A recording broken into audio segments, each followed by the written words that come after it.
हे दोस्तों, मैं चिराग एक ऑडियो के साथ। तो आज हम देख रहे हैं कॉर्पोरेट टैक्स प्लानिंग का सेकंड वीडियो। पिछली वीडियो में आपने देखा था टैक्स प्लानिंग क्या होती है, टैक्स अवॉइडेंस क्या होता है, टैक्स इवेशन क्या होता है और टैक्स मैनेजमेंट का पार्ट क्या होता है। तो जनरली आपको पता है कि टैक्स प्लानिंग क्या है, जिसमें आप प्रोविजन ऑफ लॉ को फॉलो कर रहे हैं। एक लीगल तरीका है जिसके थ्रू आप deduction, exemption, allowance, rebate, relief ये सारी ले रहे हो, जिससे इनकम कम हो रही है और टैक्स का पार्ट भी क्या हो रहा है, कम बन रहा है, यानी टैक्स सेविंग हो रही है। फिर आपने टैक्स अवॉइडेंस का पार्ट देखा, जिसमें जनरली आपको पता है कि आप प्रोविजन ऑफ लॉ के जो भी लूप होल्स है उसका फ़ायदा उठा रहे हो। आप एक तरीके से क्या कर रहे हो, लॉ को बैंड कर रहे हो, ब्रेक नहीं कर रहे लेकिन उसको क्या कर रहे हो, बैंड कर रहे हो। तो ये एक इलीगल तरीका हो गया, क्योंकि कोर्ट के केसेस हुए, इसको भी एक तरीके से क्या बोला गया, इलीगल तरीके से ही कहा गया। फिर उसके बाद आपने टैक्स इवेशन देखा, जो कि इलीगल ही है ही, इमोरल है एक तरीके से, जिसमें आप क्या कर रहे हो, जानबूझ के फेक इन्वॉइसेस दिखा के इनकम को कम करने का काम कर रहे हो, या एक्सपेंसेस या लॉसेस का पार्ट ज़्यादा दिखाने की कोशिश कर रहे हो, जिससे आपका टैक्स सेव हो सके। तो वो टैक्स चुराने का तरीका हो गया। फिर टैक्स मैनेजमेंट, जिसको टैक्स एडमिनिस्ट्रेशन भी बोल सकते हैं, उसमें जनरली आपको पता है कि ड्यू डेट से पहले आपको इनकम टैक्स की रिटर्न भरनी है, फॉर्म्स कैसे फिल किए जाएँ, किस तरीके से सारा एडमिनिस्ट्रेशन टैक्स को मैनेज करने का काम किया जाए, जिससे पेनल्टी वेनल्टी आपकी नहीं लगे। तो वो टैक्स मैनेजमेंट का पार्ट जनरली आपका आ गया। अब देखिए, आज कवर कर रहे हैं हम टाइप्स ऑफ टैक्स प्लानिंग। फिर उसके बाद जो आपका आ जाएगा वो आ जाएगा techniques of corporate tax planning. तो ज़्यादा टिपिकल नहीं है, क्योंकि देखिए आपको थोड़ी सी इनकम टैक्स की नॉलेज तो होनी चाहिए, या आपने जैसे डिडक्शन ये कवर किए तो आपको समझ में आ जाएगा सारा का सारा पार्ट। अब देखिए क्या बोल रहा है, tax planning exercise ranges from devising a model for specific transaction as well as for systematic corporate tax planning. These are, तो देखिए, short range and long range tax planning. Short range का मतलब क्या हो गया, कि जब किसी पर्टिकुलर ईयर में आपको लगता है कि यार इनकम ज़्यादा हो रही है पिछले साल से, तो आप क्या सोचते हो, यार मेरी इनकम कम दिखे, तो आप लीगल तरीके से क्या करोगे, जो भी आपको ऑप्शन प्रोवाइड किए गए हैं, यानी जो भी आपको डिडक्शन के तरीके प्रोवाइड किए गए हैं, आप उनको यूज़ करते हैं। तो आप हर साल क्या करते हो, उनके बेनिफिट उठाते हो। तो वो जनरली शॉर्ट रेंज प्लानिंग हो गई, ये बोल रहा है। तो यहाँ पे यही बोल रहा है, देखिए एग्जांपल के फॉर्म में अगर बोलूँ कि जैसे आपने, अगर मुझे पता है कि पीपीएफ, पब्लिक प्रोविडेंट फंड, उसमें इन्वेस्ट कर दिया, उसमें एम्प्लॉयर एम्प्लॉय का रिलेशनशिप होने की जरूरत नहीं है। कोई साधारण पर्सन भी क्या कर सकता है, पीपीएफ में इन्वेस्ट कर सकता है। अगर उसको लग रहा है कि किसी साल उसकी इनकम ज़्यादा है और टैक्स का पार्ट ज़्यादा बढ़ सकता है, या स्लैब रेट से ज़्यादा पार्ट जा रहा है, मैंने जैसे असेसमेंट ईयर 2021 के अकॉर्डिंग बोली कि स्लैब रेट कितनी है, 250, उस पर्सन की इनकम कितनी जा रही है, 350, उसको ऐसा लग रहा है, तो वो क्या कर सकता है, बीपीएफ में इन्वेस्ट कर ले, जिससे एक तरीके से उसको डिडक्शन मिल जाएगी। एलआईसी में इन्वेस्ट कर ले। ट्यूशन फीस किसी ऑथराइज इंस्टीट्यूशन या स्कूल, जनरली उसकी बात कर रहे हैं, तो उसमें जनरली क्या कर रहा है, वो ट्यूशन फीस जो भी पे कर रहा है उसकी भी डिडक्शन मिल जाएगी बच्चों की। ऐसे बहुत सारे अलग अलग प्रोविजन है। इसी तरीके से एन्युटी स्कीम एलआईसी की, वो पार्ट हो गया। अगर एम्प्लॉयर एम्प्लॉय का रिलेशनशिप है तो उस केस में क्या हो गया, न्यू पेंशन स्कीम हो गई या नोटिफाइड पेंशन स्कीम हो गई। ऐसे बहुत सारी अलग अलग डिडक्शन मिल जाती है, जो आगे आप क्या करते हो, डिडक्शन वाले पार्ट में कवर करते हो, जो कि आपने कवर कर ही लिए। तो यहाँ पे देखिए ये बोल रहा है, short range planning refer to planning to achieve some specific और limited objective of particular physical year. तो यहाँ पे एग्जांपल में बोल रखा है, एक इंडिविजुअल असेसी है whose income is likely to register unusual growth in particular year as compare to preceding years. देखिए उसने कोई एसेट वसेट बेच दी, ये मान के चलिए, तो कैपिटल गेन का पार्ट हो गया, तो उसकी रेगुलर इनकम के अलावा उसकी इनकम में एक तरीके से बोल रहा है अनयूजुअल ग्रोथ हो गई, पिछले सालों के कंपेरिजन में ज़्यादा बढ़ गई। तो उस केस में उसने क्या करा, may plan to subscribe to the PPF, NSC, national saving certificate with in the prescribe limit in order to enjoy substantive tax relief. ये हो गया। By investing in such a way he is not making permanent commitment but is substantially saving in the tax. तो कोई permanent commitment नहीं है, लेकिन जितने साल तक के लिए वो इन्वेस्ट कर रहा है उस हिसाब से उसको डिडक्शन मिलती जा रही है। ठीक है, जैसे उसने 5 साल के लिए किया तो हर साल उसको क्या होगी, डिडक्शन मिलती जाएगी।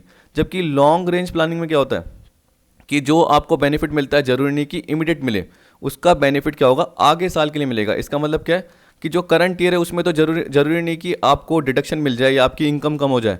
आपको डिडक्शन जरूरी नहीं मिले, आपकी इनकम वही रहे, क्या पता आपकी इनकम बढ़ जाए, लेकिन आगे जो फ़ायदा होगा वो लॉन्ग रन में होगा आपको। ठीक है, यानी फ्यूचर में फ़ायदा होगा, जनरली इसकी बात कर रहा है। तो देखिए एग्जांपल समझोगे तो आपको पता चलेगा। कह रहा है, when an assessee transfer is equity share to his minor son, he knows that income from the share will be clubbed with his own income, but clubbing would also cease after his sons attain majority। आप समझिए, देखिए जैसे मैं मेरी बात करूं, तो अगर मेरा बेटा, मैं एक एग्जांपल दे रहा हूँ, 16 ईयर का है, तो आपको पता है कि अभी 18 ईयर तो अटेन की नहीं है, तो माइनर है। ठीक है, अब मैंने क्या करा, अपने जो शेयर्स थे वो बेटे को ट्रांसफ़र कर दिए। अब जो इनकम होगी, आपको पता है कि क्लबिंग ऑफ इनकम के प्रोविजन लग जाएंगे।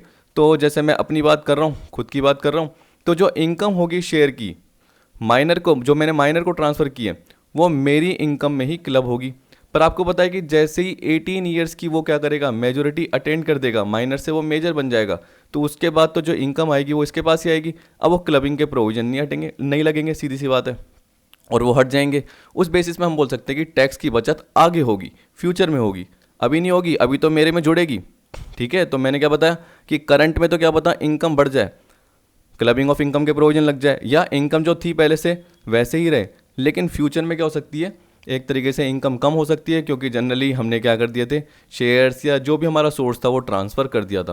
तो एक तरीके से हमारी टैक्स में सेविंग भी हो सकती है। अब वो जनरली किस में टैक्सेबल होगी, वो मेजर की इनकम में टैक्सेबल होगी, और क्या पता उसकी स्लैब रेट के अंदर ही वो इनकम आ रही है, तो मेजर को भी टैक्स देने की जरूरत नहीं हो, यानी बेटे को भी टैक्स देने की जरूरत नहीं हो, और एक तरीके से जो फादर है वो भी टैक्स देने से बच गया। ये पार्ट आ गया। फिर देखिए बी में बोल रहा है permissive tax planning. Permissive tax planning is tax planning under the express provision of tax law.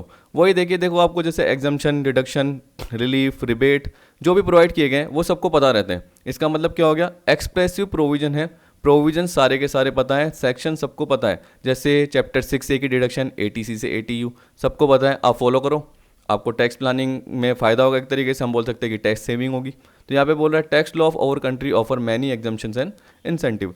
फिर तीसरा होता है पर्पजिव टैक्स प्लानिंग। इसमें जनरली क्या बोल रहा है, तो देखिए इसमें बोल रहा है purposive tax planning is based on the basis of circumvention of the law. तो कहने का मतलब लॉ में जो भी हर्डल है, जो भी ऑब्स्टिकल्स हैं, उनके थ्रू कैसे आप पर्पजिव टैक्स प्लानिंग करते हो। देखिए एक पर्सन जो असेसी है उसको पता है कि उसकी इनकम बढ़ रही है, तो वो क्या करेगा, टैक्स की सेविंग अपनाना चाहेगा, तो एक्सप्रेस प्रोविजन उसके थ्रू तो कर सकता है, और साथ में जरूरी नहीं कि एक्सप्रेस प्रोविजन हो, लेकिन वो ऐसे तरीके अपना सकता है जिसके थ्रू वो पर्पजिव जानबूझ के टैक्स में सेविंग कर सके। हाँ लीगली याद रखना, ये नहीं कि वो लूप होल्स में बोल रहा हूँ उसके लिए नहीं, मैं टैक्स अवॉइडेंस की बात नहीं कर रहा, मैं टैक्स प्लानिंग की ही बात कर रहा हूँ जिसमें लीगली तरीके से किया जा रहा है। तो इसका मतलब क्या कर सकता है, वो एसेट्स को रिप्लेस कर सकता है, ठीक है, उसका जो रेसिडेंशियल स्टेटस है उसको वो वेरी कर सकता है, चेंज कर सकता है। देखिए रेसिडेंशियल स्टेटस आपको पता है कि 182 डेज और मोर बेसिक कंडीशन, या पिछले साल 60 डेज और उससे जस्ट पहले के 4 साल 365 डेज और मोर, तो आपको पता है कि वो ऑर्डिनरी रेसिडेंट होता है। फिर उसके बाद ऑर्डिनरी रेसिडेंट का मतलब जैसे मैं ऐसे बोल सकता हूँ कि बेसिक प्लस एडिशनल, तो एडिशनल कंडीशन भी फॉलो करनी पड़ती है कि पिछले साल को छोड़ के उससे जस्ट पहले के 10 सालों में जनरली 2 साल, किसी भी 2 साल वो रेसिडेंट रहा हो, यानी 182 डेज और मोर, या 60 दिन, या उससे जस्ट पहले के 4 साल की 365 डेज़ की कंडीशन पूरी की हो, और साथ में एंड पिछले जो आपको पता है कि पिछले साल को छोड़ के उससे जस्ट पहले के 7 सालों में 730 डेज़ या उससे ज़्यादा जनरली वो रहा हो, समथिंग ऐसी कंडीशन होती है। तो आपको पता है कि उस अकॉर्डिंग वो क्या पता नॉन रेसिडेंट होने की कोशिश कर रहे हैं, जिससे उसका टैक्स का पार्ट बच जाए, उसको इनकम पर टैक्स देने की ज़रूरत ना पड़े। इसी तरीके से अलग अलग वो सूटेबल प्रोग्राम करने की कोशिश करेगा, इन्वेस्टमेंट करने की कोशिश करेगा।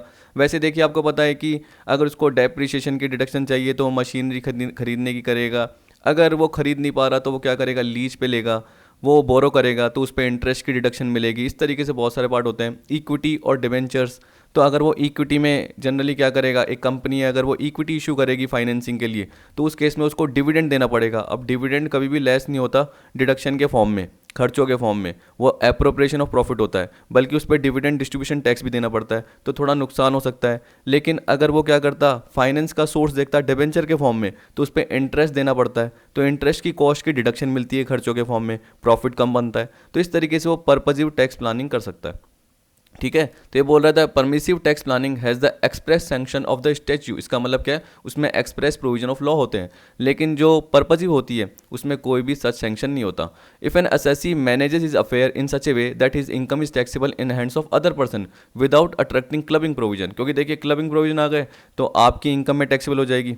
आपने जानबूझ के क्या कर दिया, स्पाउस को ट्रांसफर कर दिया सेट, और उसकी जो भी इनकम हो रही है वो आपके में ही क्लब होगी। तो इस तरीके से आपने टैक्स प्लानिंग नहीं कर पाए, आप टैक्स प्लानिंग नहीं कर पाए। लेकिन ये बोल रहा है कि इस तरीके से टैक्स प्लानिंग करना जिससे सामने वाले के हाथ में इनकम चले जाए और क्लबिंग का प्रोविजन भी अप्लाई नहीं हो, उसे ही बोलेंगे purposive. Such A plan would work in favour of the tax pair because it would increase his disposable resources.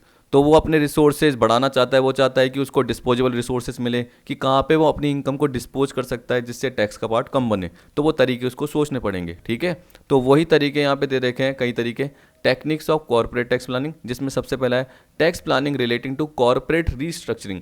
देखिए ये आपने कंपनी के पार्ट में कवर किया, अमालगमेशन, डीमर्जर, स्लम सेल, खुद के शेयर बायबैक करना। ठीक है, तो वो सारे पार्ट इसमें जनरली कवर हो जाते हैं। यहाँ पे देखिए कंपनी की बात कर रहा है तो कंपनी क्या करेगी, अपना रीडिजाइन का पार्ट करेगी, कॉर्पोरेट रीस्ट्रक्चरिंग करेगी। तो आपको पता है कि ए और बी कंपनी मिलके, क्योंकि आपको पता है कि जैसे आपने सुना होगा 1+1 2 नहीं होते 3 होते हैं, एक सिनर्जी क्रिएट होती है। वैसे एक ए कंपनी और बी कंपनी अलग अलग काम कर रही है, लेकिन अगर वो साथ में मिल गई और ए भी लिमिटेड बन गई तो उनका बिजनेस बढ़ेगा ही बढ़ेगा और एक सिनर्जी क्रिएट होगी, ऑपरेटिंग प्रॉफिट बढ़ेंगे ही बढ़ेंगे, ऐसे भी हो सकता है। अब कोई कंपनी सही नहीं चल रही, ए बी सी है, उसमें से सी निकल के हट गई तो वो डीमर्जर का पार्ट हो गया। आपकी बहुत सारी यूनिट्स हैं, उसमें से आपने एक यूनिट क्या कर दी, बेच दी, वो पूरी की पूरी होल अंडरटेकिंग एक यूनिट बेच दी, स्लम सेल का पार्ट आ गया। तो यहाँ पे देखिए बोल रहा है corporate restructuring is a process of redesigning one or more aspect of corporate for achieving certain objectives. The objective of restructuring may be achieving economies of scale और surviving in an adverse economic climate और restructuring of debt और for any other objectives. ठीक है, तो वही economies of scale achieve करना, adverse economic climate में survive करना, अपने डेट की रीस्ट्रक्चरिंग करना या कोई अदर ऑब्जेक्टिव जो भी हो पार्ट, वो सारे आ जाएंगे। Such restructuring can be done through various tools, उसमें से कुछ है amalgamation, demerger, slump sale of business, buyback of shares. देखिए अगर आपने ना कैपिटल गेन वाला पार्ट कवर किया तो वो भी देख लेना, उसमें आपको ध्यान आ जाएगा कि एसेट्स ट्रांसफर करते हैं तो उस केस में कैपिटल गेन का पार्ट कई केसेस में अप्लाई नहीं होता, कि ट्रांसफ़र हुई है, आपको पता है कि अमालगमेटिंग से अमालगमेटेड कंपनी में ट्रांसफ़र हुई है तो जनरली उस केस में कैपिटल गेन का पार्ट नहीं लगता। लेकिन जो अमालगमेटेड कंपनी बाद में बेचेगी तब कैपिटल गेन का पार्ट आएगा, तो शुरू में तो नहीं आया ना, इस तरीके से बच गए। तो डीमर्जर का केस, अमालगमेशन का केस, स्लम सेल का, बायबैक का, कैपिटल रिडक्शन का पार्ट हो गया, जिसमें आप क्या करते हो, शेयर होल्डर को एक तरीके से सरेंडर करने के लिए बोलते हो कि शेयर इतने सरेंडर कर ले, या रिड्यूस करने के लिए बोलते हो कि 100 की जगह 50 कर ले, 60 कर ले। तो एक तरीके से वो रिडक्शन हो रहा है, आपका फ़ायदा हो रहा है थोड़ा सा, आप अपनी कॉर्पोरेट रीस्ट्रक्चरिंग का पार्ट कैपिटल रिडक्शन के थ्रू ले रहे हो। इसी तरीके से जो लाइबिलिटीज़ है, जैसे डिबेंचर होल्डर है, क्रेडिटर है, जो सप्लायर है गुड्स के, उनको बोलते हैं कि कम पेमेंट एक्सेप्ट कर ले। ठीक है, या अपनी लाइबिलिटी जो भी है, हमारी लाइबिलिटी है, उसको थोड़ा हम कम कर देते हैं तो रिक्वेस्ट करते हैं सामने वाले से, ये पार्ट हो गया। Conversion of debentures into shares, redemption of preference share, conversion into company, conversion of an Indian branch of foreign company into A subsidiary company, conversion of company into LLP, limited liability partnership, इसमें convert हो गई। तो क्या tax saving के तरीके हैं, किससे tax में बचत की जा सकती है, वो जनरली ये सारे पार्ट इसमें आ जाएंगे। फिर देखिए दूसरा आ गया tax planning relating to financial management decision, जिसमें आपको पता है कि कौन कौन से पार्ट होते हैं, इक्विटी, डिबेंचर, कैपिटल स्ट्रक्चर क्या होगा, दोनों का मिला के वो जनरली कवर है। अब देखिए ये पार्ट सबको पता है, इक्विटी में जनरली क्या होता है, क्या डिडक्शन मिलती है, क्या नहीं मिलती, फिर भी एक बार कवर करवा देता हूँ क्या बोल रहा है इसमें। तो देखिए मैं इसकी क्या करता हूँ, मेन लाइन से पढ़ लेता हूँ। देखिए क्या बोल रहा है, fund procured from different sources, यानी डिबेंचर्स, इक्विटी, इनकी बात कर रहा है, have different characteristics in term of risk, cost and control. Some of the sources for fund for a business enterprise are equity. अब देखिए एक इंटरनल सोर्स है, आपको पता है जब आप क्या करते हो, रेशियो पढ़ते हो तो आपको समझ में आता है इंटरनल इक्विटी होता है, एक्सटर्नल इक्विटी होता है, या एक्सटर्नल लाइबिलिटी होता है। तो जब इंटरनल की बात करते हो तो उसमें इक्विटी का पार्ट आता है, जब एक्सटर्नल की बात करते हो तो उसमें डिबेंचर्स, बॉन्ड, पब्लिक डिपॉजिट्स या बैंक से लोन लिया, जनरली वो पार्ट आता है। अब आप खुद सोचिए कि आपका बिजनेस है, अगर आप डिबेंचर्स ले रहे हो, आप है ना लोन ले रहे हो, तो उस पर इंटरेस्ट का पार्ट आएगा, तो एक चीपर सोर्स है। क्यों? क्योंकि इसके थ्रू क्या होगा, एक तो आपको क्या पता, बहुत सारे बैंक है, बहुत सारे आपके पास पॉसिबिलिटी अवेलेबल है, तो आपका इंटरेस्ट का पार्ट कम लगे। चलो इंटरेस्ट का पार्ट लग भी गया तो आपको पता है कि खर्चे के फॉर्म में अलाउ हो जाएगा, जिससे आपका प्रॉफिट का पार्ट कम बनेगा और आपका टैक्स की सेविंग भी होगी। तो इंटरेस्ट एक टैक्स डिडक्टेबल एक्सपेंस कहा जाता है, जबकि जो डिविडेंड है इक्विटी पे उसको टैक्स डिडक्टेबल नहीं कहा जाता, क्योंकि उसको एप्रोप्रिएशन ऑफ प्रॉफिट कहा जाता है। तो उस केस में वो एक्सपेंसेस के फॉर्म में आपको अलाउ नहीं होता इनकम टैक्स एक्ट में। आप अकाउंटिंग में तो दिखाते हो, लेकिन आपको पता है कि इनकम टैक्स के अकॉर्डिंग जब आपका क्या होगा, प्रॉफिट रिकम्प्यूट होगा, तो उस केस में आप क्या बोलोगे कि जो डिविडेंड है वो एप्रोप्रिएशन ऑफ प्रॉफिट के फॉर्म में, प्रॉफिट के बंटवारे के फॉर्म में। ठीक है, कि जो प्रॉफिट हुआ उसको एप्रोप्रिएट कर रहे हैं, उसका नियोजन कर रहे हैं, उसका बंटवारा कर रहे हैं, उसको अलोकेट कर रहे हैं, लेकिन वो खर्चे के फॉर्म में नहीं है। तो यहाँ पे देखिए बोल रहा है fund raised by the issue of equity share are the best from the risk point of view for the firm, since there is no question of repayment of equity capital except when the firm is under liquidation. जब firm liquidation में होगी तभी equity capital का repayment होगा, बीच में नहीं होगा। Preference share का हो जाता है क्योंकि उनकी मैच्योरिटी की डेट फिक्स होती है, 10 ईयर यानी 10 साल, 5 साल, 15 साल फिक्स होती है, लेकिन इक्विटी की नहीं होती। वो तो ट्रांसफर होते हैं शेयर मार्केट में कि आपने बेच दिए, किसी और ने खरीद लिए, लेकिन कंपनी की फेस वैल्यू तो वही रहती है।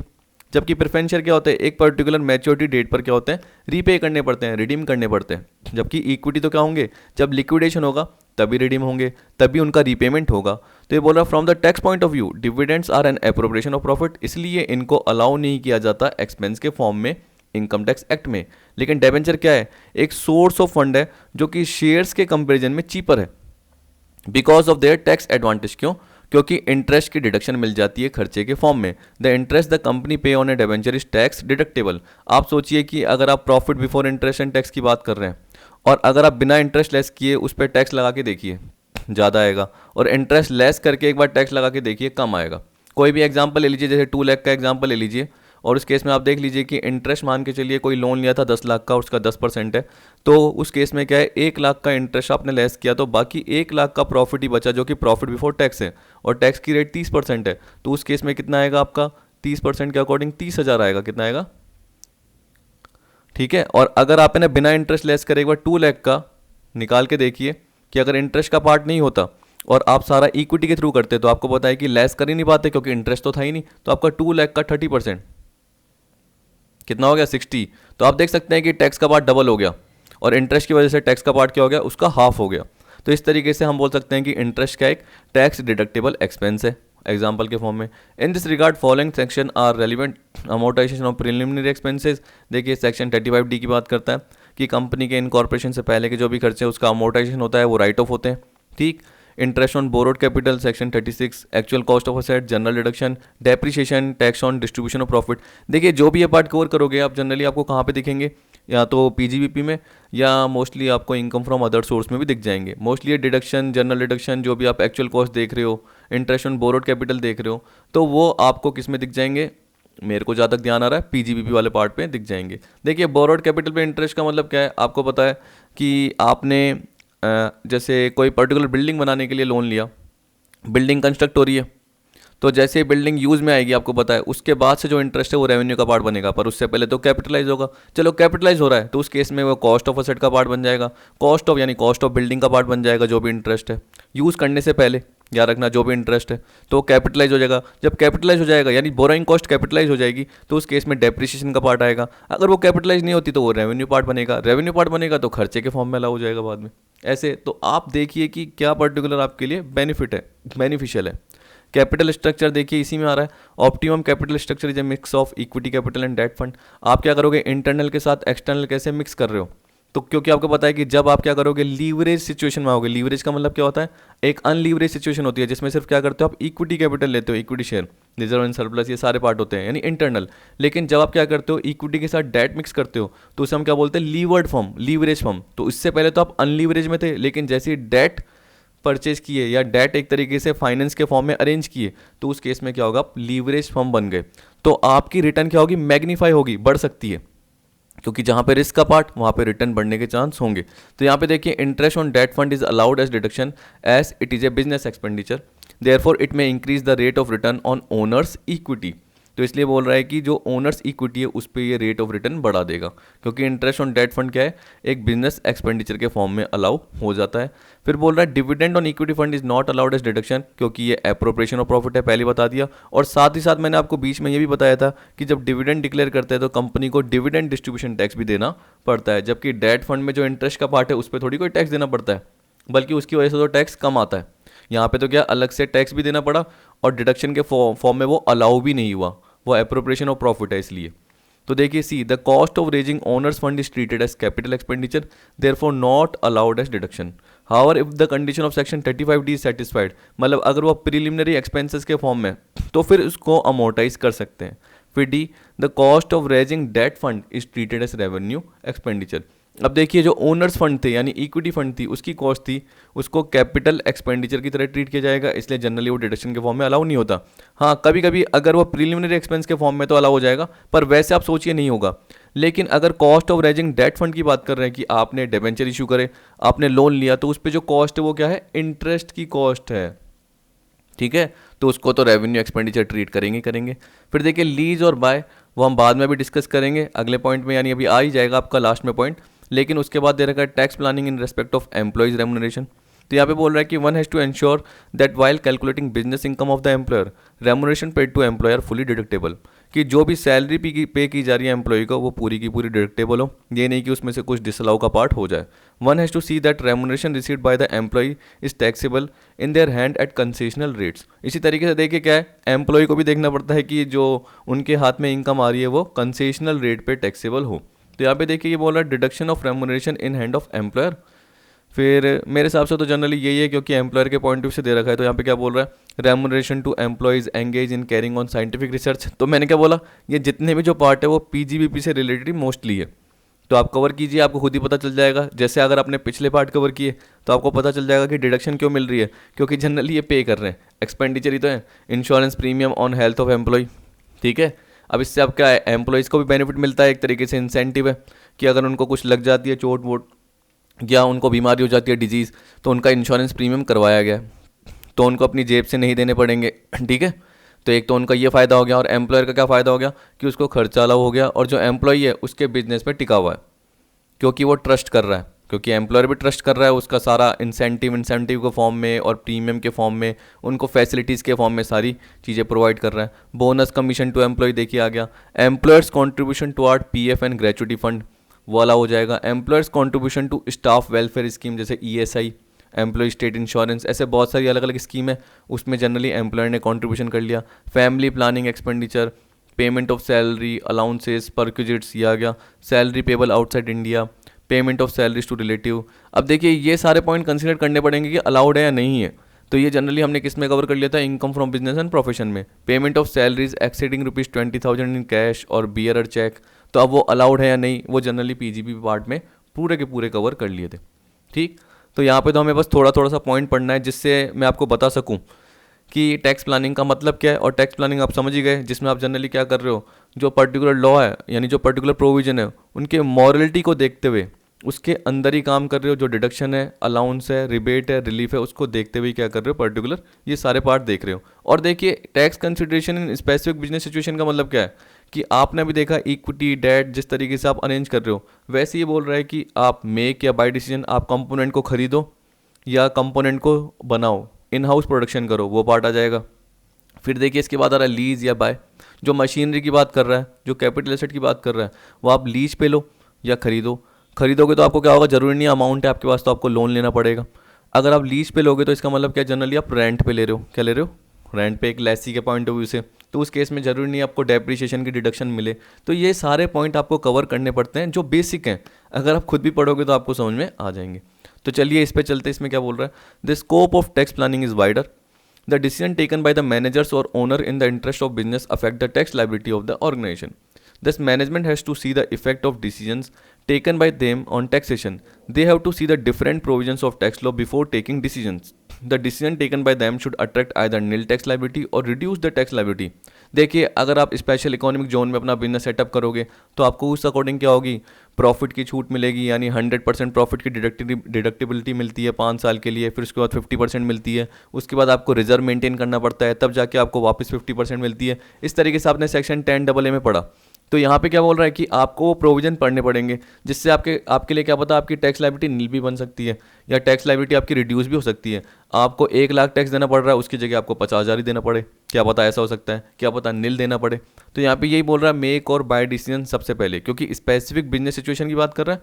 तो उस केस में देखिए मेक और बाय बोल रहा है, कह रहा है this apply to industry where assembly of product take place to make a finish product. इसका मतलब क्या है, आप एक पर्टिकुलर प्रोसेस की बात कर रहे हो कि रॉ मेटेरियल है, फिर उसके बाद वर्क इन प्रोग्रेस आया, फिर वो फिनिश गुड्स में कन्वर्ट हुआ, तो उसमें बहुत पर्टिकुलर प्रोसेस जाता है, ठीक है।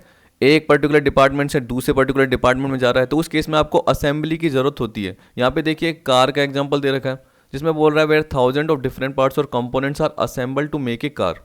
तो अलग अलग डिपार्टमेंट से होके पर्टिकुलर एक कार बनती है, ठीक है। It is quite natural every components or part of car can not be manufactured by one company. तो जरूरी नहीं कि एक ही कंपनी सारे के सारे कंपोनेंट्स बना सके। ये नहीं कि जो उसका कांच हो गया, उसकी डिज़ाइन हो गई, वो सारा पार्ट एक ही कंपनी बना रही है, ठीक है। उसका इंजन हो गया तो इंजन कहीं किसी और कंपनी से लेके आया जा रहा है, ये पार्ट हो गया। जो सीट कवर है वो कहीं और से लेके आया जा रहा है। तो ज़रूरी नहीं है कि एक कार कंपनी सारे के सारे पार्ट्स खुद बनाए। तो वो कुछ ना कुछ कंपोनेंट्स क्या करेगी, बाहर से भी खरीद सकती है, क्योंकि आपको पता है कि उसमें cost, time, energy, technology, expertise, ये सारे पार्ट लगते हैं। तो एक तरीके से कॉस्ट लगेगी। अब आप ये सोच रहे हो कि यार उसको खरीदें, बाय करें या बनाएं, वो आपके ऊपर है। आपको लग रहा है कि खरीदेंगे तो बचत होगी तो ठीक है, आपको लग रहा है कि बनाएंगे, बनाना एक तरीके से क्या कॉस्ट इफेक्टिव है, कॉस्ट सेव करेगा आपकी, तो फिर आप क्या करोगे, उसको बनाने की कोशिश करोगे। तो यहाँ पे यही दे रखा है और क्या है, तो एक बार पढ़ लेते हैं। तो देखिए इसमें यही बोल रहा है, since part manufacture involves cost, time, energy and different kinds of technology and expertise, therefore in such cases company purchase part from outside agencies. क्योंकि अगर खुद बनाएंगे तो उस केस में कॉस्ट लगेगी, टाइम लगेगी, एनर्जी लगेगी, टेक्नोलॉजी, एक्सपर्टीज, तो लेबर कॉस्ट लगेगी, वो सारा पार्ट देखना पड़ेगा, लेटेस्ट टेक्नोलॉजी लगेगी, क्या पता फंड अवेलेबल है या नहीं है, वो सारा पार्ट देखना पड़ेगा, कैपेसिटी इफेक्टिव तरीके से यूटिलाइज हो रही है या नहीं हो रही। ठीक है, तो आपको पता है कि टेक्नोलॉजी में भी चेंज होता रहता है। आपने जो मशीन खरीदी, क्या पता वो बाद में आउटडेटेड हो जाए, तो आपको इसको फिर बेचना पड़े, फिर बेचोगे तो उस पर जनरली क्या होगा, कैपिटल गेन का पार्ट आएगा, वो टैक्स देना पड़ेगा। तो इस तरीके से बोल रहा है कि कुछ ना कुछ पार्ट होता रहता है। But where the cost involve in purchasing from outside market is high, then the company might go in for in house production. तो ये बोल रहा है कि लेकिन जहाँ पे कॉस्ट इन्वॉल्व क्या होगी, बाहर से खरीदने पर ज़्यादा लगती है, जो कॉस्ट, टाइम, एनर्जी आप बोल रहे हो कि बाहर से खरीदने पर अगर ज़्यादा लगता है, इससे अच्छा बनाना ही सही है, तो उस केस में आप क्या करोगे, इन हाउस प्रोडक्शन ही करोगे, बनाने की ही सोचोगे। चाहे उसमें आपकी कॉस्ट, एनर्जी अंदर ही लग रही है, लेकिन आप फिर भी बनाने की कोशिश करोगे, क्योंकि उस केस में आपकी कॉस्ट क्या है, बनाने में सस्ती आएगी और बाहर से खरीदने में महंगी आएगी, मार्केट से खरीदने में महंगी आएगी और बनाने में सस्ती आएगी। इसका मतलब ये है, apart from costing consideration following factor also go in decision making process. तो जब भी आप ये डिसीजन मेकिंग प्रोसेस करोगे कि खरीदे या बनाए, बाय करें या मेक करें, तो उस केस में बोल रहा है कि आपको ये देखना पड़ेगा कि कैपेसिटी को कैसे यूटिलाइज कर पाएंगे, फंड एडिक्वेट है या नहीं है। तो कभी कभी इनएडिक्वेट फंड होते हैं, तो क्या पता आप बना नहीं पाओ। ठीक है, क्योंकि आपको बहुत ज़्यादा कॉस्ट की रिक्वायरमेंट होती है, तो आप कुछ कुछ कंपोनेंट बाहर से ही छोटे छोटे खरीदने की कोशिश करोगे, क्योंकि जब आप क्या करोगे बनाने की कोशिश करोगे तो उसमें आपको लेटेस्ट टेक्नोलॉजी, मशीनरीज, इसकी रिक्वायरमेंट होगी। तो उसके लिए आपको क्या चाहिए, फंड चाहिए। तो आपको फाइनेंस का सोर्स क्या है, ऊपर आपने पढ़ा इक्विटी और डिवेंचर। इक्विटी आप इशू कर चुके हो, अब आपको क्या करना पड़ेगा, डिबेंचर्स, लोन लेना पड़ेगा। क्या पता आपने इतना सारा लोन ले लिया कि उसको पे करने के आपको लाले पड़ जाए, यानी पे ही नहीं कर पाओ, तो वो सारा पार्ट देखना पड़ेगा। Latest technology, dependence of supplier, labour problem in the factory, ये सर आ गया। सप्लायर पे डिपेंडेंस भी है कि सप्लायर किस हिसाब से हमें रॉ मटेरियल या जो भी कंपोनेंट है वो दे रहा है नहीं दे रहा, क्या पता वहाँ से ही आना रुक जाए तो हमारा काम भी रुक जाएगा, हमारी फैक्ट्री पे असर पड़ेगा, तो वो भी देखना पड़ेगा।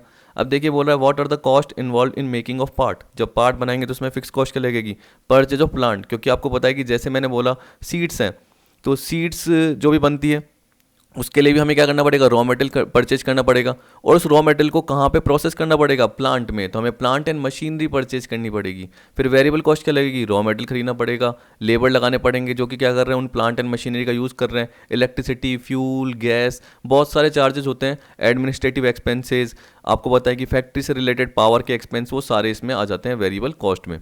What are the cost involve in buying a part from outside agency. अब देखिए अगर आप बना नहीं रहे और पार्ट को बाहर से खरीद रहे हो, तो बाइंग कॉस्ट, एक तो ये बोल रहा है खरीदने की, कि एक कंपोनेंट आपको मिला 1000 रुपये का, 1000 रुपये पर पीस, आपको 100 पीस चाहिए, इस तरीके से कॉस्ट लग गई। लेकिन साथ में इन्वेंट्री कॉस्ट की बात भी कर रहा है। इन्वेंट्री मतलब क्या हो गया, कैरिंग कॉस्ट, ठीक है, उसको संभाल के रखने की कॉस्ट हो गई, ऑर्डरिंग कॉस्ट हो गई। तो इन्वेंट्री कॉस्ट में क्या हो गई, उसको कैरी करने की कॉस्ट। तो देखिए परचेज कॉस्ट भी होती है, ठीक है, परचेज कॉस्ट भी होती है, कैरिंग कॉस्ट भी होती है और ऑर्डरिंग कॉस्ट भी होती है। जो कैरिंग कॉस्ट और ऑर्डरिंग कॉस्ट है वो एक तरीके से इन्वेंट्री कॉस्ट में ले ली गई। तो कैरिंग का मतलब समझ ही गए होंगे, स्टोरेज करने की। तो आपको पता है कि आप स्टोरेज करोगे, बड़े गोडाउन की ज़रूरत होगी, गोडाउन रेंट पे लिया होगा, आपने जब परचेज़ किया होगा तो उस हिसाब से आपका पैसा अटका होगा। अगर आप इतना ज़्यादा माल परचेज नहीं करते तो आप उसको कहीं और इन्वेस्ट करते, तो आपकी अपॉर्चुनिटी कॉस्ट क्या लगी, इंटरेस्ट का पार्ट लगा। ऐसे सोचना पड़ता है सारा का सारा। इंटरेस्ट का पार्ट मतलब आप उस पैसे को कहीं और इन्वेस्ट करते तो आपको इंटरेस्ट मिलता, जो आपको नहीं मिल पाया, ठीक है। इसी तरीके से ऑर्डरिंग कॉस्ट, तो आप एक साथ सारा कंपोनेंट मंगाओगे तो आपकी ऑर्डरिंग कॉस्ट कम आएगी, लेकिन वो आउट ऑफ डेट भी हो सकता है, टेक्नोलॉजी के बाहर भी हो सकता है, कहने का मतलब पुराना भी हो सकता है। तो इसलिए आप थोड़ा थोड़ा मंगाओगे तो उसमें ऑर्डरिंग कॉस्ट ज़्यादा लगेगी। वो सब कुछ सोचना पड़ता है, जो कि आपने किस में पढ़ा है, कॉस्टिंग में, इकोनॉमिक ऑर्डर क्वांटिटी में, ठीक है। तो बोल रहा है comparison of the above two cost shall determine which decision the company shall follow, यानी बाय करे या मेक करे। But however it should be kept in mind that while comparing cost, common cost should not be taken into account. देखिए अगर common cost है भी तो उसको बांटने का तरीका देखो, अगर वो बट रहे हैं तो ठीक है, लेकिन अगर वो बट नहीं पा रहे और कॉमन कॉस्ट है तो फिर वो कंपेयरिंग कॉस्ट में नहीं आनी चाहिए, यानी कंपैरिजन में उसको नहीं लिया जाना चाहिए या डिसीजन मेकिंग के लिए उसको नहीं लिया जाना चाहिए। It should also be noted that cost incurred in making a product and buying a product both involves incurring of revenue expenditure. बोल रहा है कि चाहे आप प्रोडक्ट को बनाते हो चाहे प्रोडक्ट को खरीदते हो, दोनों में ही रेवेन्यू एक्सपेंडिचर आ रहे हैं जो कि ऊपर आपने पढ़े। आपको पता है कि बनाने में वेरिएबल कॉस्ट आ रही है, रॉ मटेरियल, लेबर, इलेक्ट्रिसिटी, और खरीदने में बाइंग कॉस्ट भी आ रही है, इन्वेंट्री कॉस्ट भी आ रही है। इसके अलावा जब फिक्स कॉस्ट की बात कर रहे हो, प्लांट खरीद रहे हो तो डेप्रिसिएशन, ये सारा पार्ट भी आ रहा है। ठीक, तो ये बोल रहा है कि रेवेन्यू एक्सपेंडिचर तो आते ही दोनों में, therefore taxes saved in both the cases are same. It comes into picture only when there is a need for extension or establishment of new unit to manufacture those new component. तो ये बोल रहा है कि generally जो part है make या bye करने का, वो कब आता है एग्जिस्टेंस में? मोस्टली, क्योंकि दोनों में ही खर्चे होते हैं, ठीक है, और दोनों में ही टैक्स सेव होता है, रेवेन्यू एक्सपेंडिचर होता है। लेकिन मोस्टली कब आता है? जब हमें नई यूनिट क्या करनी है, एस्टेब्लिश करनी है या एक्सटेंशन करना है नए कंपोनेंट को मैन्युफैक्चर करने के लिए, क्योंकि उस केस में मशीनरी की रिक्वायरमेंट ज़्यादा होगी, ठीक है, उस हिसाब से हमें कंपोनेंट बनाने पड़ेंगे, रॉ मटेरियल की रिक्वायरमेंट होगी, तो उस हिसाब से देखा जाएगा कि कितनी कॉस्ट बढ़ रही है, ठीक है, बनाने में फ़ायदा है या खरीदने में फ़ायदा है। अब देखिए टैक्स कंसिडरेशन में क्या बोल रहा है कि जब नई यूनिट एस्टेब्लिश करेंगे तो उस केस में क्या है, हमें टैक्स इंसेंटिव क्या क्या अवेलेबल हो सकते हैं, 10A, 10B, 10C, 32 डेप्रिसिएशन की, ATIA, ATIC, ATID, ATIE, ये सारा पार्ट आ गया। फिर एक्सपोर्ट में क्या बोल रहा है कि जब हम एक्सपोर्ट की बात करेंगे कि हम जो मेक और बाय डिसीजन ले रहे हैं वो किसके लिए ले रहे हैं, एक्सपोर्टिंग गुड्स के लिए ले रहे हैं, कि हम उसको खरीदें या बनाएं, जो भी पर्टिकुलर पार्ट है उसको हम क्या करेंगे, बाहर एक्सपोर्ट करेंगे। जब एक्सपोर्ट करेंगे तो हमें टैक्स इंसेंटिव क्या अवेलेबल होगा, 80HSC का होगा। वो किस पे डिपेंड कर रहा है, whether goods manufactured by tax payer himself are exported or goods manufactured by others are exported by the tax payer. इसका मतलब हम किसी और से गुड्स खरीदते हैं और उसको एक्सपोर्ट करते हैं, या हम उस गुड्स को खुद मैन्युफैक्चर करते हैं फिर जाके एक्सपोर्ट करते हैं, तो उस अकॉर्डिंग 80HSC की मिलेगी। देखिए 80HSC जनरली एक्सपोर्ट से रिलेटेड इंसेंटिव की बात करता है, तो जो भी आपको इंसेंटिव होता है, जैसे प्रॉफिट हुआ उसका 80% डिडक्शन मिल गया, 50% मिल गया, ये जनरली 2001 फिर 2002 2003 इस तरीके से मिलता था, और मेरे हिसाब से 2005 से डिसकंटिन्यू हो गया था। तो ये तो एक एग्जाम्पल के फॉर्म में आपको बताया गया, ठीक है, कि एक्सपोर्ट करेंगे तो उस पर भी क्या होगा, जो प्रॉफिट होगा उस पर आपको डिडक्शन मिल जाएगी। प्लांट एंड मशीनरी जब आप अपनी बेचोगे, ठीक, अब देखिए बोल रहा है if buying is cheaper than manufacturing, ये बोल रहा है। अब आपके इसका मतलब क्या हो गया कि मैन्युफैक्चरिंग करने में आपकी कॉस्ट ज़्यादा लग रही थी और खरीदने में कम आ रही है, मान के चलिए, तो आपके पास पहले से ही प्लांट एंड मशीनरी होगी, अब उसका यूज ही नहीं है। क्यों? क्योंकि आप क्या कर रहे हो, खरीदने का काम कर रहे हो सीधा कंपोनेंट, आप बनाने का काम ही नहीं कर रहे, और बनाने के लिए उस प्लांट एंड मशीनरी की रिक्वायरमेंट ही नहीं है, तो आप क्या करोगे, उसको बेच दोगे। एग्जिस्टिंग प्लांट एंड मशीनरी को बेचोगे तो उस केस में क्या आएगा, short term capital gain, generally इसका पार्ट आएगा, शॉर्ट टर्म कैपिटल लॉस। अगर शॉर्ट टर्म कैपिटल गेन आएगा तो आपको टैक्स भी देना पड़ेगा। आपको पता है कि डेप्रिशिएबल असेट्स में हमेशा शॉर्ट टर्म ही होता है, यानी चाहे आप कैपिटल असेट्स को बोल सकते हो कि वो शॉर्ट टर्म है या लॉन्ग टर्म बोल सकते हो, लेकिन उस पर इंडेक्सेशन का पार्ट नहीं लगता, और वो शॉर्ट टर्म कैपिटल गेन या शॉर्ट टर्म कैपिटल लॉस ही होता है डेप्रिशिएबल असेट्स पे। Plant and machinery, furniture, building, इसकी बात करते हैं ना हम, तो ये बोला tax implication as specified by section 50 has to be considered, जिस पे जनरली आपको पता है कि जो नेट कंसीडरेशन है वो WDV से ज़्यादा हो जाता है तो आपको शॉर्ट टर्म कैपिटल गेन का पार्ट आता है, और कम हो जाता है तो शॉर्ट टर्म कैपिटल लॉस का पार्ट आता है। याद रखना कि ब्लॉक में अगर असेट्स आपकी नहीं है, और भी पार्ट है, लेकिन वो इतने ज़्यादा पढ़ोगे तो आप कंफ्यूज हो जाओगे। अगर आपको पढ़ना है तो पहले उसी पर्टिकुलर हेड में, कैपिटल गेन में, BNP में, यानी बिजनेस एंड प्रोफेशन में जाके देखिए, आपको समझ में आ जाएंगे। फिर देखिए क्या बोल रहा है, if new employees are admitted then deduction under section 80JJAA must be availed. ये मैंने लास्ट डिडक्शन बताई थी आपको 80JJAA की, जिसमें न्यू एम्प्लॉयज़ एडमिट थे, किस तरीके से डिडक्शन मिलती है, तो ये भी एक फ़ायदा हो गया, तो ये भी देखना पड़ता है। तो देखिए नया एम्प्लॉय आए उसकी भी डिडक्शन मिल रही है। लीज और बाय, ये बोल रहा है when a person need an asset for his business purpose, जैसे अभी हमने बोला कि यार कंपोनेंट बनाने तो उसके लिए किसकी ज़रूरत है, मशीनरी की, ठीक है, पार्ट्स बनाने मशीनरी की। अब उस मशीनरी को खरीदा जाए या उसको लीज पे लिया जाए, खरीदते हैं तो उस केस में पैसों की ज़रूरत पड़ती है तो लोन लेना पड़ता है, लोन लेंगे तो उसकी कॉस्ट लगेगी, कॉस्ट क्या लगेगी, इंटरेस्ट, ये पार्ट। अब इंटरेस्ट लगेगा तो उसकी टैक्स सेविंग होगी, क्योंकि आपको मैंने बताया था अभी एग्जांपल के फॉर्म में कि अगर इंटरेस्ट लेस नहीं करते तो टैक्स ज़्यादा बनेगा, और इंटरेस्ट लेस करते तो टैक्स कम बनेगा, तो इंटरेस्ट एक टैक्स डिडक्टेबल एक्सपेंस है। अब देखिए आप खरीदोगे मशीन तो उस पर डेप्रिसिएशन का पार्ट भी लगेगा, लेकिन अगर आपने लीज पे ली तो लेसी को डेप्रिसिएशन की डिडक्शन नहीं मिलती, वो किसको मिलती है, लेसर को मिलती है, ऐसा बोला जाता है, तो फिर वो थोड़ा फ़ायदा नहीं हुआ। लेकिन अगर आप लीज पे लोगे तो आपको रेंट देना पड़ेगा, तो जो रेंट है वो भी आप लेस कर सकते हो रेवेन्यू एक्सपेंडिचर के फॉर्म में। तो अलग अलग तरीके हैं, वही जनरली इसमें बोल रहा है तो बोल रहा है when a person need an asset for his business purpose he has to decide whether the asset should be purchase or taken on lease, following should be considered in this regard. तो एक एक करके point पढ़ लेते हैं। ये आ गया मैं ए पॉइंट पे। तो देखिए इसमें बोल रहा है lease rental can be claimed as deduction as revenue expenditure. तो ये मैंने बताया लेसी के लिए एक तरीके से, क्योंकि उसको लीज रेंट देना पड़ रहा है। अगर आप मशीन देखिए यार ना खरीद नहीं रहे तो आपको लोन पे लेने की जरूरत नहीं है, आप क्या करोगे लीज पे ले लोगे तो आपको रेंट देना पड़ेगा। लेकिन depreciation on leases asset is not allowed. तो जो लीज पे आपने एसेट दिया उस पर डेप्रिसिएशन आपको अलाउड नहीं होगा। वो किसको अलाउ होगा? ओनर को, यानी लेसर को आपको अलाउ नहीं होगा। लेकिन देखिए अगर आपने परचेज की होती तो वो आपकी डेप्रिशिएबल एसेट होती, ठीक है। कॉस्ट एक्चुअल कॉस्ट, क्योंकि आपने खरीदी हुई है तो उस पर जो डेप्रिसिएशन है उसको आप क्लेम कर सकते हो डिडक्शन अंडर सेक्शन 32, जो कि आपने पीजीबीपी वाले पार्ट में कवर किया आराम से। फिर बोल रहा है C in case asset is purchase from the amount taken on loan. अगर आपके पास पैसे नहीं थे तो आपने लोन लिया, लोन पे क्या कॉस्ट लगेगी? इंटरेस्ट का पार्ट। तो देखिए इंटरेस्ट की आपकी सेविंग होगी, यानी इंटरेस्ट पे जो टैक्स की है वो सेविंग होगी, क्योंकि इंटरेस्ट लेस करोगे तो प्रॉफिट कम बनेगा, इसलिए इंटरेस्ट को टैक्स डिडक्टेबल बोला जाता है। तो ये बोल रहा है interest paid for the period after the asset is first put to use the deduction on account of interest shall be claimed as revenue expenditure. देखिए बोल रहा है कि आपने लोन लिया एसेट को परचेज करने के लिए, जैसी एसेट पुट टू यूज हुई उसके बाद जो इंटरेस्ट लगता है वो जनरली रेवेन्यू होता है। तो देखिए जैसे मैंने ये बोला पुट टू यूज, उससे पहले का जो इंटरेस्ट है वो कैपिटलाइज होता है। क्या होता है? कैपिटलाइज। और पुट टू यूज जब करी उसके बाद से जो इंटरेस्ट होता है वो रेवेन्यू वाला होता है। तो जब रेवेन्यू वाला है तो रेवेन्यू पे क्या होगा? एक तरीके से जो एक्सपेंस का पार्ट अलाउ होगा, एक्सपेंस का पार्ट अलाउ होगा तो प्रॉफिट कम बनेगा, प्रॉफिट कम बनेगा तो टैक्स की सेविंग होगी। और पुट टू यूज से पहले का है तो जनरली वो क्या होगा? कैपिटलाइज होगा। तो तब क्या फायदा होगा? डेप्रिसिएशन मिलेगा। क्या मिलेगा? डेप्रिसिएशन। कह रहा है however interest paid for the period before the asset is first put to use shall be capitalize. जब कैपिटलाइज होगा तो डेप्रिसिएशन भी मिल सकता है आपको, तो थोड़ा फायदा उसका भी मिल सकता है।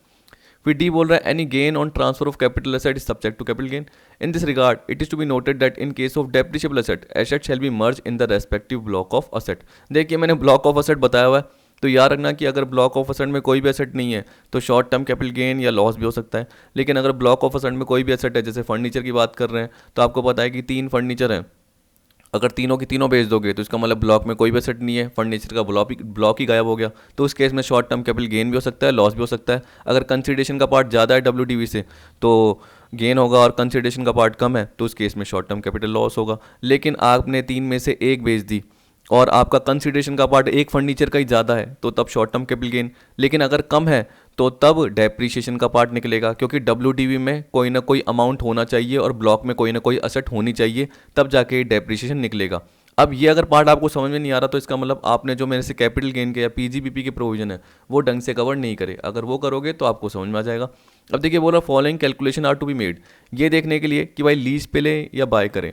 अब देखिए अगर बाय करेंगे तो मैंने क्या बताया, लोन लेंगे तो उस केस में क्या होगा, जो पोस्ट टैक्स कैश आउटफ्लो होगा उसकी प्रेजेंट वैल्यू क्या होगी, और उसको किससे कंपेयर करेंगे। अगर लीज पे लेते तो उस केस में present value of post tax cash outflow क्या होगा, दोनों में से जो कम होगी वही तो जनरली कवर करेंगे। दोनों में से जो कम लगेगी कॉस्ट जनरली वही कवर करेंगे, क्योंकि उससे कैश आउटफ्लो कम होगा।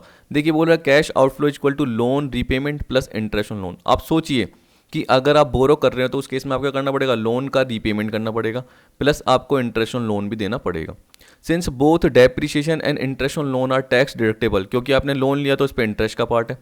आपने मशीन खरीदी क्योंकि आपने लोन लेके क्या करा, आप देखो ऊपर ध्यान रखिए, ये वाला आपने बाय किया तो आपने लोन लिया, उस पर आपकी इंटरेस्ट लगी, जब आपने बाय करा तो आपको डेप्रिसिएशन भी अलाउ होगा, तो इसका मतलब क्या कैपिटलाइज पार्ट भी है। तो यहाँ पे डेप्रिसिएशन और इंटरेस्ट उसकी डिडक्शन आपको मिलेगी जब भी बिजनेस इनकम कैलकुलेट करेंगे। Therefore there will be tax saving in payment of income tax. तो जितना टैक्स का पार्ट है, जैसे 30% है, तो आप क्या करोगे, इंटरेस्ट प्लस डेप्रिसिएशन करोगे, उसको आज के अकॉर्डिंग प्रेजेंट वैल्यू के अकॉर्डिंग कन्वर्ट करोगे और उसके अकॉर्डिंग उस पर मल्टीप्लाई कर दोगे टैक्स रेट, तो टैक्स सेविंग निकल के आएगी। अब देखिए आपका cash outflow loan repayment plus interest के थ्रू हो रहा था, लेकिन उसमें से टैक्स सेविंग हो गई बी में, तो ए में से बी लेस करोगे तो बाकी आपका नेट टैक्स कैश आउटफ्लो आएगा, जिसको बोलेंगे पोस्ट टैक्स कैश आउटफ्लो, ये बोलेंगे। उसको जैसे आप पीवी फैक्टर से मल्टीप्लाई करोगे तो आज की वैल्यू आ जाएगी। वैसे लीज के केस में देखिए, जैसे इसमें आपको पता है कि आप लोन पेमेंट कर रहे हो, लेकिन अगर आपने लीज पे लिया तो आपको बोरो करने की जरूरत नहीं है, आपको डेप्रिसिएशन का पार्ट नहीं मिलेगा, लेकिन आपको लीज रेंट तो देना पड़ेगा। तो वो एनुअल लीज रेंट प्लस उसके जो भी एक्स्ट्रा चार्जेस, जो भी अदर चार्जेस अगर कोई होते हैं तो वो पार्ट आ गया। अब टैक्स सेविंग क्या होगी, A into tax rate applicable to lessee. क्योंकि ये खर्चे के फॉर्म में अलाउ है, किसके फॉर्म में, खर्चे के फॉर्म में। तो इस पे टैक्स रेट जैसे ही मल्टीप्लाई करोगे तो वो सेविंग हुई।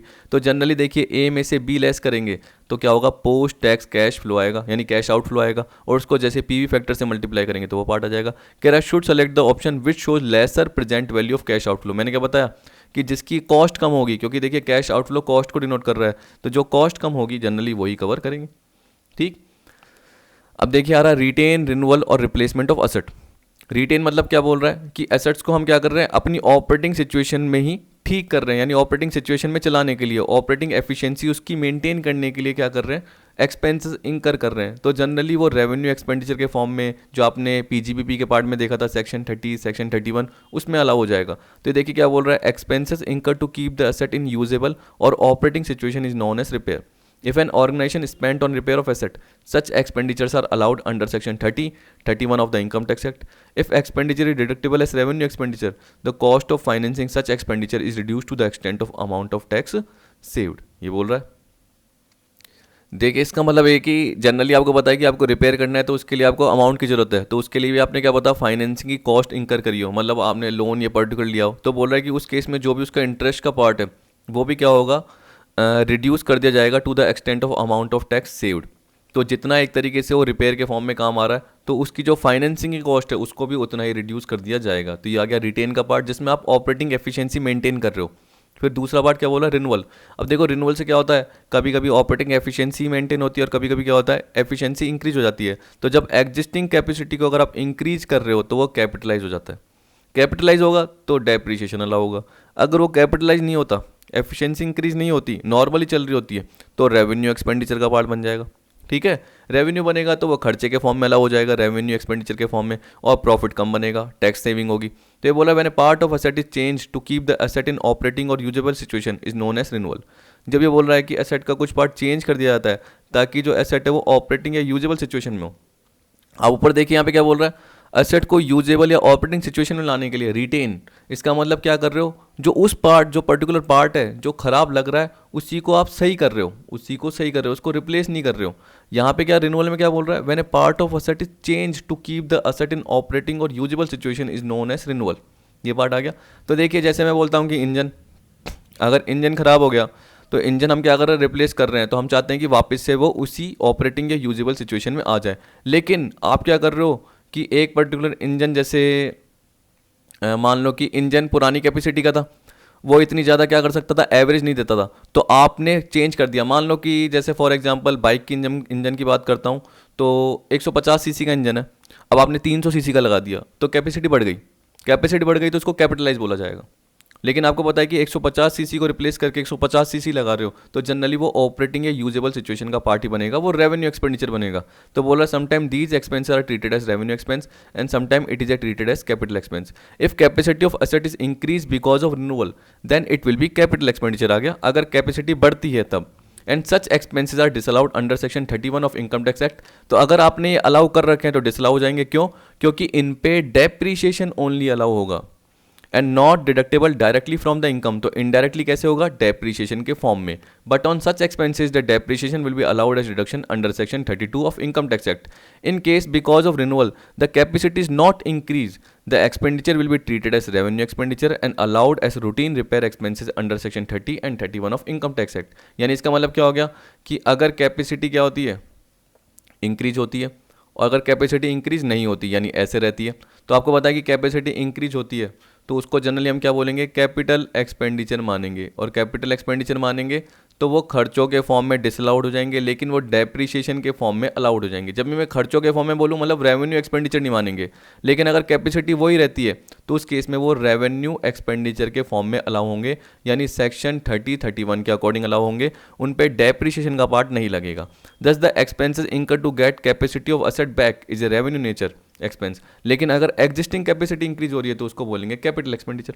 तो पुरानी कैपेसिटी वापस लेके आ रहे हो तो रेवेन्यू, अगर कैपेसिटी को बढ़ा रहे हो एग्जिस्टिंग को तो capital expenditure. Generally following expense incurred on the asset is known as routine repair expense and allowed under the provision of income tax act. मतलब नॉर्मल जो रेवेन्यू नेचर के वो कौन से होते हैं? ये बोला periodical expenses incurred to maintain the asset. आप अपनी बाइक को भी क्या करते हो, हर 3 महीने में क्या कराते हो, सर्विस करवाते हो, तो वो नॉर्मल खर्चे हो गए। वैसे ही क्या करेगा एक बिजनेस है बड़ा, वो अपनी प्लांट एंड मशीनरी को क्या करेगा, ऑयलिंग करेगा, नॉर्मल खर्चे करेगा उसको देखने के लिए, तो वो सारे के सारे पीरियोडिकल एक्सपेंस है, यानी उसको ऑपरेटिंग कैपेसिटी में मेंटेन करने का काम करेगा। Colouring, painting of asset, petty repair of asset, replacement of parts to keep the asset in same capacity. बताया मैंने कुछ पार्ट थे जो पुराने हो गए, उनको रिप्लेस करके नए कर दिए, तो आपको पता है कि उसमें ऑपरेटिंग कैपेसिटी बढ़ी नहीं, सेम टू सेम रही, सेम मेंटेन रही, तो वो रेवेन्यू वाले पार्ट में आएंगे। अगर कैपेसिटी बढ़ेगी तो कैपिटल एक्सपेंडिचर वाले पार्ट में। फिर देखिए रिप्लेसमेंट, ये बोल रहा है when an asset is not in condition to use effectively for commercial purposes and either asset is replace or any important part of the asset is replace is known as replacement. यहाँ पे generally आप replacement जब भी बोलोगे तो आप ऐसे मान के चलिए पूरी असेट ही रिप्लेस हो रही है। जब हम यहाँ पे रिटेन की बात कर रहे थे तो हम क्या जनरली यानी रिन्यूअल की बात कर रहे थे तो हम क्या बोल रहे थे कि हम उसके कुछ पार्ट को चेंज कर रहे हैं और उससे उसको देख रहे हैं कि कैपेसिटी बढ़ रही है तो कैपिटल, नहीं बढ़ रही तो क्या हो गया, रेवेन्यू हो गया। रिप्लेसमेंट में जनरली क्या है कि अगर कमर्शियल पर्पज के लिए कोई मशीन यूज़ करनी है तो वो वहीं पे काम आएगी और अच्छी होनी चाहिए, अगर वो नहीं है तो उसको रिप्लेस कर दो, या उसके जो इंपॉर्टेंट पार्ट है उसको रिप्लेस कर दो, ठीक है, जो मेन पार्ट है, मेन कंपोनेंट है, जैसे ही वो रिप्लेस किया तो जनरली वो रिप्लेसमेंट ऑफ असेट कहलाएगा। Because of such expense the efficiency of asset is also known as renovation. देखिए थोड़ी लाइन गलत हो गई, जनरली इसको रिनोवेशन बोला जाता है, ऐसे बोल रहा है because of such expense the efficiency of asset, क्योंकि ये 2 बार लाइन आ गई तो इस लाइन को एक बार छोड़ ही दीजिए, ये काम की नहीं है। यहाँ से पढ़िए, because of such expense the efficiency of asset is increase permanently और ऑर्गेनाइजेशन गेट एडिशनल कैपेसिटी। तो आपको जैसे मैंने बताया कि 150 सीसी का इंजन है, अभी एक इंपॉर्टेंट पार्ट है कार का, चलो वो ऊपर वाले एग्जांपल में मत कवर कीजिए, इसको रिप्लेसमेंट वाले इस पार्ट में कवर कर लीजिए क्योंकि वो इंपॉर्टेंट पार्ट है एसेट का, एक बाइक का इंपॉर्टेंट पार्ट है।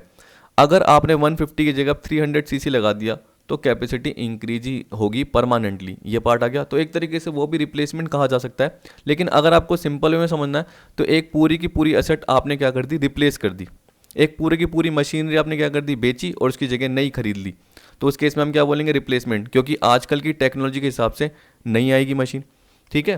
तो such expense are treated as capital expenditure and not deductible directly from the income, लेकिन इनडायरेक्टली डेप्रिसिएशन अलाउड किया जाएगा 32 के अकॉर्डिंग।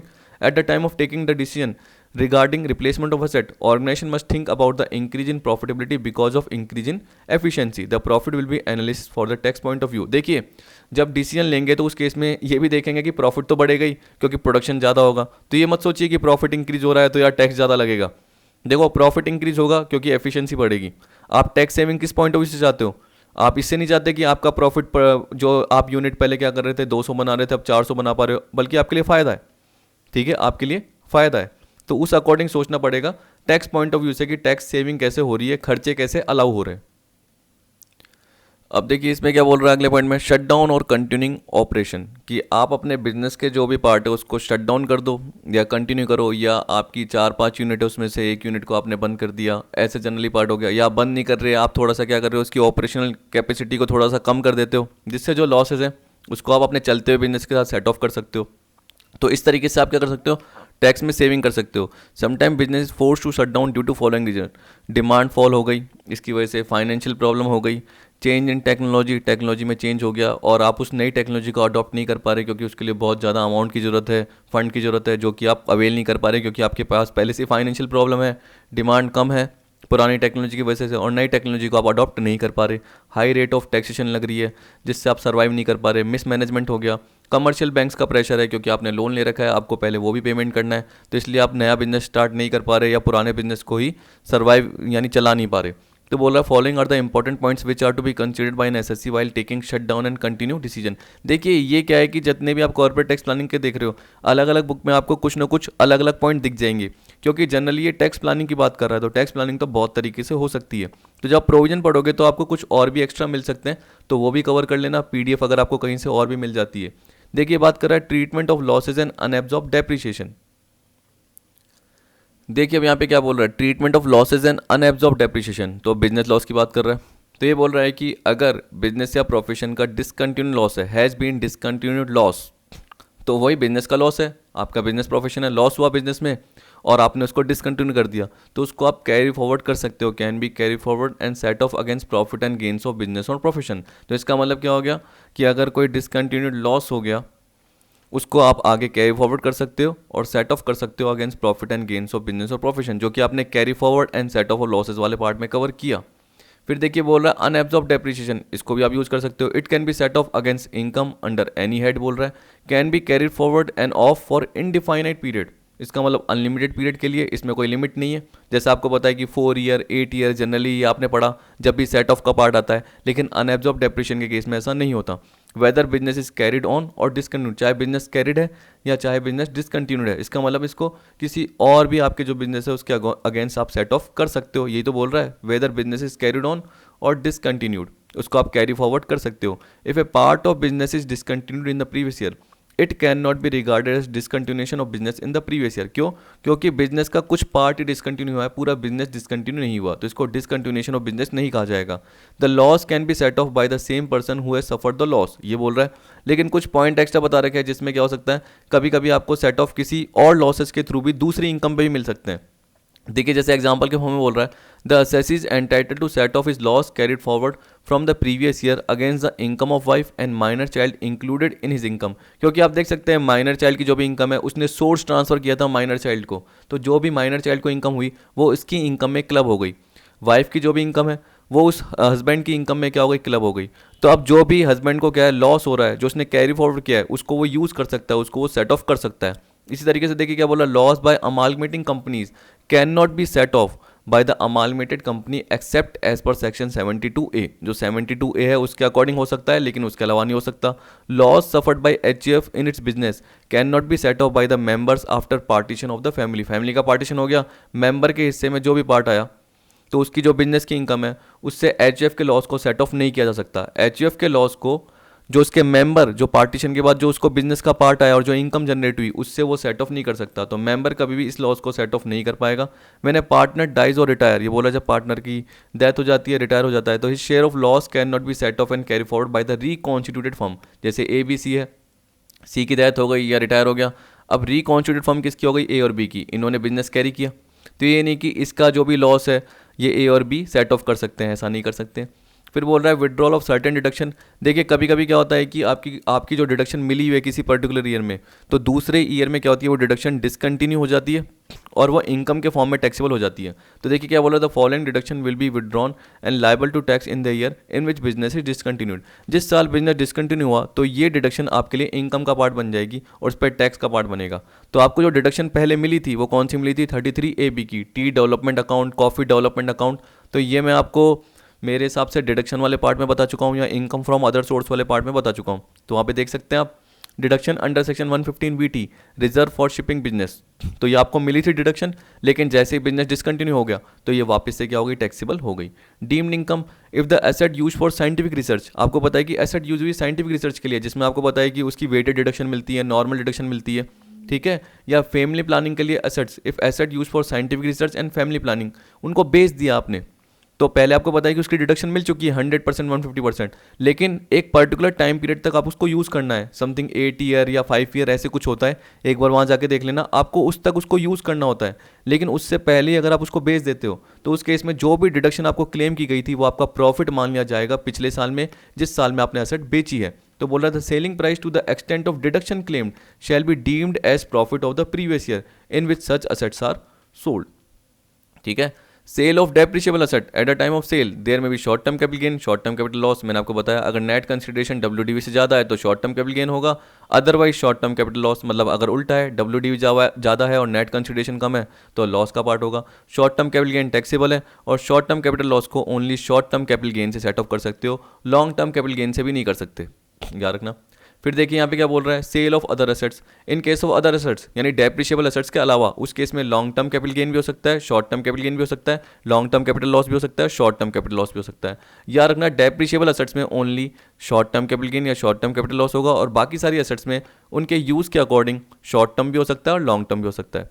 फिर देखिए 8 में क्या बोल रहा है, अगर बिजनेस डिसकंटिन्यू हो गया, ठीक है, बंद हो गया, और एसेट जो साइंटिफिक रिसर्च या फैमिली प्लानिंग के लिए यूज़ की गई थी उसको बेच दिया गया, पुराने पॉइंट की तरह ही है, तो सेलिंग प्राइस जो भी हुई, कहाँ तक जितना डिडक्शन क्लेम किया गया वो बिजनेस इनकम मान ली जाएगी, और उस केस में जो भी आपको डिडक्शन अलाउ की गई है वो इनकम मानते हुए टैक्सेबल हो जाएगी and the such excess will be treated as capital gain, और उसको कैपिटल गेन माना जाएगा और उस अकॉर्डिंग वो टैक्सेबल हो जाएगी।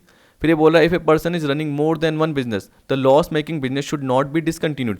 अगर पर्सन एक से ज़्यादा बिजनेस चला रहा है, 4 बिजनेस, उसमें से एक बिजनेस में लॉस हो रहा है तो उसको डिसकंटिन्यू नहीं करेगा, लेकिन उसको क्या करेगा, मिनिमल वे में ऑपरेट करेगा, मतलब थोड़ा सा उसका ऑपरेशन का पार्ट कम कर देगा लेकिन चलाएगा। जिससे क्या होगा, इसके लॉसेज या एक्सपेंसेस को, जैसे retrenchment compensation, interest on borrowed fund, bad debts etcetera, उसको प्रॉफिट मेकिंग यूनिट जो बाकी 3 यूनिट है उससे एडजस्ट कर सकता है। तो यहाँ पे क्या करेगा, उसको बंद नहीं करेगा, उसको मिनिमल वे में चलाएगा और अपने बाकी जो प्रॉफिट मेकिंग यूनिट है उससे एडजस्ट कर सकता है। ठीक है, तो आई होप आपको ये सारा पार्ट कवर हो गया होगा। अब मैं इसके अगले पार्ट में एमसीक्यूज कवर करूंगा, तो आपको एमसीक्यूज की पीडीएफ दे दूंगा जो अनसॉल्व एमसीक्यूज है, तो इसको सॉल्व जरूर करना, क्योंकि देखिए कॉन्सेप्ट क्लियर कब होंगे, जब आप एमसीक्यूज सारे कवर करोगे।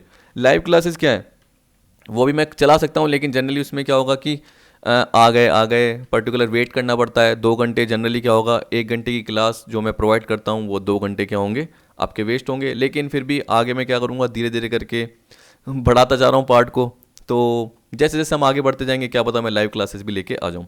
तो आई होप आपको वीडियो पसंद आई होगी। वीडियो देखने के लिए थैंक यू।